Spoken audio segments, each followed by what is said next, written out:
안녕하세요. 20대 후반 여자입니다. 사연 없는 집 없다지만 저는 어릴 때부터 폭력적인 아버지 밑에서 자라면서 별별 일을 다 겪었습니다. 셀 수 없이 많은 사연이 있지만 술만 드시면 엄마를 포함한 자식 2명을 욕하고 때리기 일쑤였습니다. 결국 집에서 쫓겨나 모텔방을 전전하며 10대 시절을 보냈었죠. 20대가 돼서는 체력이 딸리니 돈으로 가족들을 협박하기 시작했습니다. 10대 때부터 취업하기 전인 20대 초반까지 돈도 못 벌어오는 밥벌어지들이라는 소리를 툭하면 들었었고, 본인 수 틀리면 등록금과 용돈, 생활비를 모두 끊겠다 했습니다. 그게 답답해서 아르바이트를 하겠다 했더니 더 역정내며 폭력적으로 변해서 결국 아르바이트도 유야무야 됐습니다. 오랜 기간 이런 일을 겪었지만 어머니는 이혼하지 않고 아버지의 곁을 지키더라고요. 좋은 말로 순하고 나쁜 말론 답답한 사람입니다. 아버지한테 모진 일을 당해도 금방 잊어버렸고, 화가 나면 당시에는 이혼할 거다, 따로 방을 얻어 나갈 거다 라고 말했지만 결국 변하는 건 없었습니다. 아버지가 빌면 너희 아빠 애초롭지 않냐. 그래도 나는 너희 아빠를 사랑한다. 자식들 대학은 보내야지. 나는 마음이 약해 변호사 선임해서 이혼 소송 못한다 하는 변명들을 늘어놓으며 봐주기를 수백 번 했습니다. 결국 그렇게 30년을 살아오셨네요. 동생은 아직 어리고 철이 없다며 저한테 평생 하소연하며 살아오셨는데 저는 그게 참 버거웠습니다. 부모님의 기분이 좋아도 감정 쓰레기통 역할을 해야 했고, 기분이 나쁘면 남의 집 식구 될 사람이 돼야 했습니다. 평생을 불행하게 컸다고 생각하진 않지만 가족 중 그 누구도 의지하지 못한 채 자랐던 것 같습니다. 절이 싫으면 중이 떠나라고 결국 저는 취업하고 자취를 시작했습니다. 자취도 처음에는 가족들이 안 된다 말렸었지만 어찌저찌 겨우 시작할 수 있었네요. 그런데 문제는 하나 있는 남동생이 아버지의 성질머리를 그대로 닮은 건지 몇 년 전 아버지한테 욕하고 때리려는 제스처를 취해서 집안이 개판이 됐다는 겁니다. 몇 년이 지난 후 부자관계를 겨우 회복한 듯 했었는데 최근 동생이 술에 취해 또 아버지한테 난리를 쳤답니다. 사실 이건 예견된 일이라고 생각합니다. 집안이 남아 선호사상도 심해서 동생도 성질머리 더럽게 오냐오냐 길러졌거든요. 물론 아버지도 그런 일을 당할 만했다고 생각하고요. 동생이 보는 앞에서 본인이 당했듯이 엄마한테 똑같이 행동하며 물건을 집어던지고 했으니까요. 그런데도 아버지는 반성 없이 그저 아들이 본인에게 그런 행동을 했다는 것에 분노해서 아들과 절연하겠다고 하십니다. 아버지는 이미 답이 없는 사람이라는 걸 알고 있어 대화를 포기했습니다. 평생 저 따위로 살면 제명에 못 살 것 같아 그냥 가끔 보며 비위 맞춰주는 게 최선이라 생각해서 그렇게 살고 있었죠. 아무튼 이런 상황에서 부모님이 남동생 때문에 속상하다며 자취하는 저를 본가로 불렀습니다. 문제는 저한테 하소연을 하다가 두 분이 네가 애를 그렇게 키웠니, 네가 왜 우리를 그렇게 때리고 욕했니 하면서 의미 없이 언성 높이며 싸우셨다는 거죠. 그러다 또 저한테 하소연하다 소리 지르고 욕하고 치고받고 싸우고, 그때 절실하게 느끼게 되었네요. 부모님이 변할 일은 절대 없을 거라는 걸. 이후 엄마가 저한테 찾아와서는 울면서 이혼할 거다, 같이 못 살겠다 하고 푸념하기에 저도 할 말을 해버렸습니다. 평생 아빠 비위 맞추면서 살아라. 엄마가 선택한 길이다. 어릴 때부터 나나 동생이나 그렇게 이혼하라 해도 아빠 사랑하고 본인은 마음 약해서 못한다 말했던 게 엄마 아니냐. 이혼할 것도 아니고 아빠랑 따로 살 것도 아니면서 나한테 그런 말 하지 마라. 나도 더 이상 가족들 감정 쓰레기통 되는 거 지쳤다. 그러니 그냥 평생 납작 엎드려 살아라. 그랬더니 알겠다 하고는 그냥 가시네요. 제가 불효녀인 걸 알고 있어 못된 년이라 욕하셔도 할 말은 없습니다.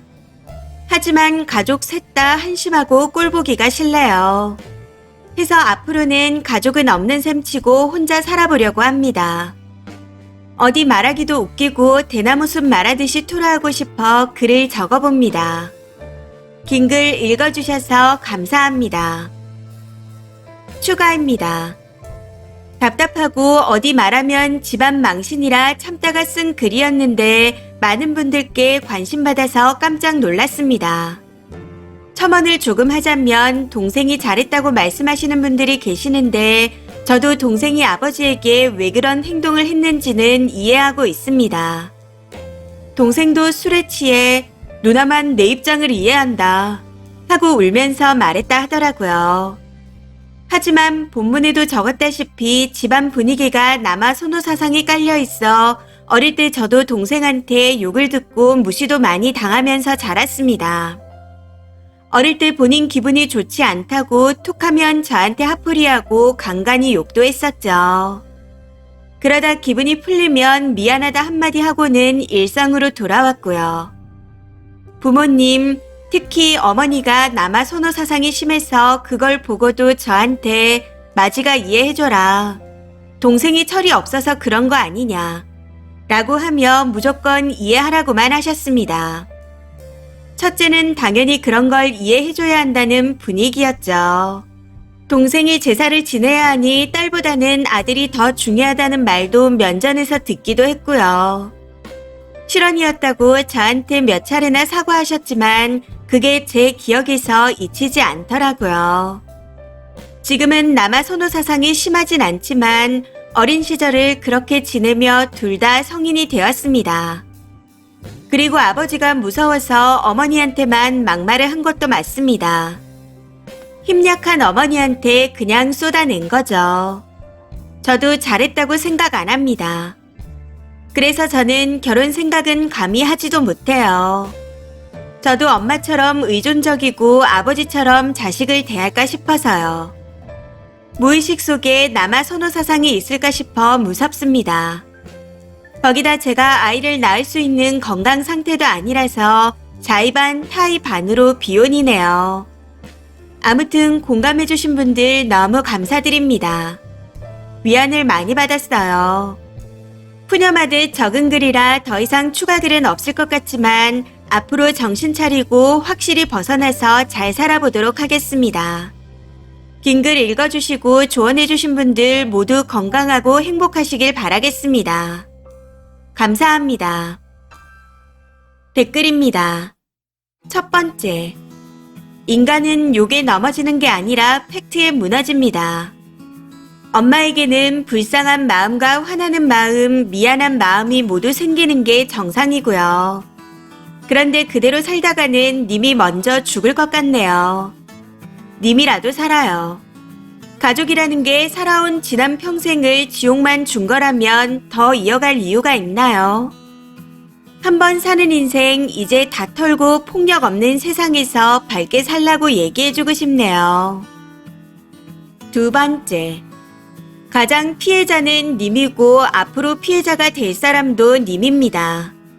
마음 약해지다가 피해보는 것도 님이고요. 그러니까 절대로 약해지지 마세요. 제발 벗어나시길 바라겠습니다. 세 번째. 잘했어요. 죄책감 느끼지 마세요. 저도 저희 어머니의 감정 쓰레기통으로 안 아픈 손가락으로 자랐는데 20대 후반이 되니 이렇게 살다가는 내 인생 못 살겠다 싶더라고요. 평생 엄마한테 휘둘리고 다 털어주며 살겠구나 싶어 그 이후로는 못 본 척 모르는 척하고 살고 있습니다. 엄마는 변했네 서운하네 난리가 났었지만요. 네 번째. 저희 집이랑 너무 똑같네요. 딸이니 하소연을 하는 겁니다. 들어주는 딸이니까요. 엄연히 따지고 보면 어머니도 아버지 못지않은 가해자예요. 어린 님을 지키지 못하고 정서적으로 학대한 것과 다름이 없으니 어머니 인생 어머니가 알아서 사시라 하고 이제부턴 님 인생만 생각하세요. 다섯 번째. 쓰니는 엄마를 똑 닮았네요. 불효녀라고 자책하면서 자기 탓하고 끊을 인연 못 끊고 사는 게 똑같습니다. 지금이라도 가족 모두 연을 끊고 혼자 잘 살 생각을 하세요.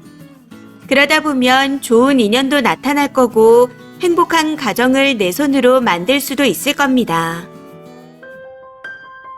이번 사연은 여기까지입니다. 시청해주셔서 감사합니다.